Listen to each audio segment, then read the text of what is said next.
রাত গভীর হওয়ার পর বাবা আমাকে বলেন, বৌমা, আমি পড়ে গিয়েছিলাম, কোমরে ব্যথা পেয়েছি, যদি একটু মালিশ করে দিতে তাহলে হয়তো একটু আরাম পেতাম। আমি শ্বশুরকে তখন আমার বিছানায় শুইয়ে দিই।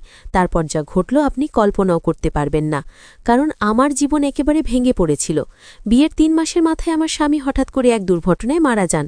আমার বাবার বাড়ি ভীষণ গরিব, অনেক কষ্ট করে বিয়ে দিয়েছিলেন আমার বাবা, কিন্তু বিয়ের ৩ মাসের মাথায় স্বামী হারিয়ে আবার বাবার বাড়ি দরজায় এসে দাঁড়াতে হয় আমার বাবার বাড়িতে মা নেই, সেজন্য ভীষণ ভয় করত। বাবা যদি কিছু বলেন কার আঁচলে মুখ লুকাবো, ঘরে সৎ মা আছেন, সেই জন্য ভয়টা একটু বেশি।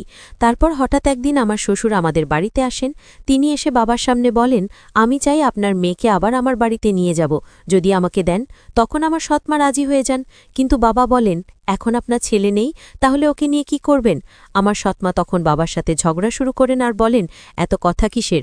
উনি বলছেন নিয়ে যাবেন, নিতে দাও। ওনার বাড়ির বউ ছিলে মারা গেছে, তাতে কি হয়েছে? এটা তো ওর শ্বশুর বাড়ি, যেতে তো পারে। মায়ের ঝগড়ায় বাবা আর কিছু জিজ্ঞেস করেননি, এক কথায় বলে দিলেন, মেয়েটি যদি সুখী থাকে তাহলে বাবা হয়ে আমি অনেক খুশি, আপনি ওকে নিয়ে যান। তখন আমার শ্বশুর আমাকে বলেন, নাও কাপড় চোপড় নিয়ে এসো। আমার সৎ মায়ের সমস্ত অন্যায় অত্যাচার সহ্য করে আমি আমার শ্বশুরের বাড়িতে থাকতে বাধ্য হই। বাড়ি গিয়ে পৌঁছানোর পর আমি আমার ঘরে জামা কাপড় পাল্টাচ্ছিলাম, তখন আমার শ্বশুর এসে আমার ঘরে ঢোকেন আর বলেন, বৌমা, একটু চা করে নিয়ে এসো। শ্বশুরের কথা আমি তাড়াতাড়ি রান্না করে চা করে নিয়ে আসি। বসে বসে চা খেতে খেতে তিনি বলেন, তুমি তো জানো এই বাড়িতে আমি একদম একা, আমার ছেলে ছিল একমাত্র সন্তান, তোমার শাশুড়িও অনেক আগে মারা গেছে, সেই জন্য আমি তোমাকে এই বাড়িতে নিয়ে এসেছি, যাতে আমি বুঝতে না পারি যে এখানে আমি একা আছি।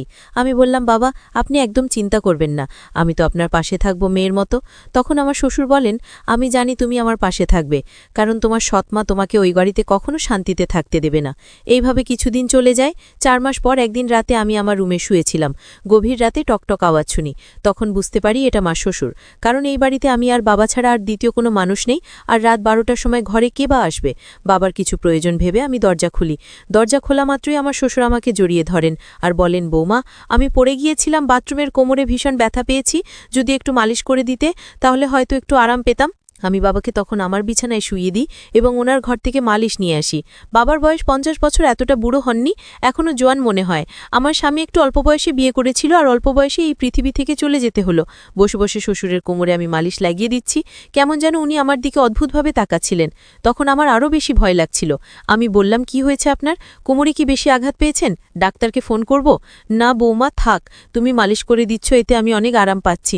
শ্বশুরের এমন অদ্ভুত আচরণ দেখে আমি বললাম, বাবা, আপনি বরং এখানেই শুয়ে পড়েন, আপনার কোমরে ব্যথা নিয়ে কী করে ঘরে যাবেন? আমি বরং আপনার ঘরে গিয়ে ঘুমিয়ে পড়ি। আমার কথা শুনে আমার শ্বশুর বললেন, এটা কি বলছো বৌমা? এই অবস্থায় আমাকে একা ফেলে তুমি চলে যাবে? রাতে যদি আমার বাথরুমে যাওয়ার প্রয়োজন পড়ে তাহলে আমি একা কি করে যাব? তার চেয়ে বরং তুমি এখানেই শুয়ে পড়ো। কিছুক্ষণ পরে বাবা উঠে এসে আমার দিকে তাকিয়ে বললেন, বৌমা, তোমাকে কিছু বলতে চাই, তুমি যদি আমার কথায় রাজি হও তবে বলবো। আমার মনে খটকা লেগে গেল। আমি চিন্তিতভাবে বললাম, বাবা, কি বলবেন আপনি বলুন। শ্বশুর একটু হেসে বললেন, আজকের রাতটা আমি তোমার সাথে কাটাতে চাই, কারণ একা একা আমার আর ভালো লাগছে না। আমার ছেলে মারা যাবার পর আমি ভেবেছিলাম আবার বিয়ে করব, কিন্তু তখন আমার মনে হলো তোমার সৎমা তোমাকে ওই বাড়িতে কখনো শান্তিতে থাকতে দেবে না, তাই আমি তোমাকে এই বাড়িতে নিয়ে এসেছি। শ্বশুরের কথায় আমি ভীষণ অস্বস্তি বোধ করছিলাম, কিন্তু তার কথায় বিরোধিতা করার সাহস পাইনি। ভয়ে আমি আমার ঘরের সোফায় শুয়ে পড়লাম। ঘুম আসছিল না, ভীষণ ভয় হচ্ছিল। বৌমা, মনে হচ্ছে তোমার কাছে খারাপ কিছু চাইনি, আমি চাই তুমি আমাকে বিয়ে করে নাও, তাহলে কেউ আর কিচ্ছু বলতে পারবে না। আমি শ্বশুরকে বলি, বাবা, আপনি এসব কি বলছেন? আপনি আমার শ্বশুর, আর শ্বশুরের সাথে বিয়ে করা কি সম্ভব? শ্বশুর বললেন, দেখো বৌমা, আমি মানছি যে একসময় আমি তোমার শ্বশুর ছিলাম, কিন্তু 5 মাস হয়ে গেছে তোমার স্বামীর মৃত্যুর, এখন আমাদের মধ্যে আর তেমন কোনো সম্পর্ক নেই। আমি একা, তুমিও একা, আমরা একে অন্যের সঙ্গী হতে পারি। আমার মন বিশৃঙ্খল হয়ে উঠল।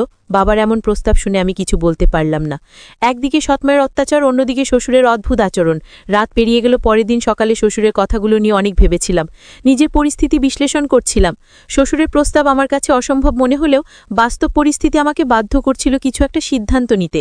বাবার কাছে গিয়ে কথা বলার সাহস পাইনি, কারণ জানতাম বাবার কথা শোনার পর আমার জীবনে নতুন সমস্যা আসতে পারে। একদিন সন্ধ্যায় শ্বশুরের সাথে আবার কথা বলার সুযোগ পেলাম।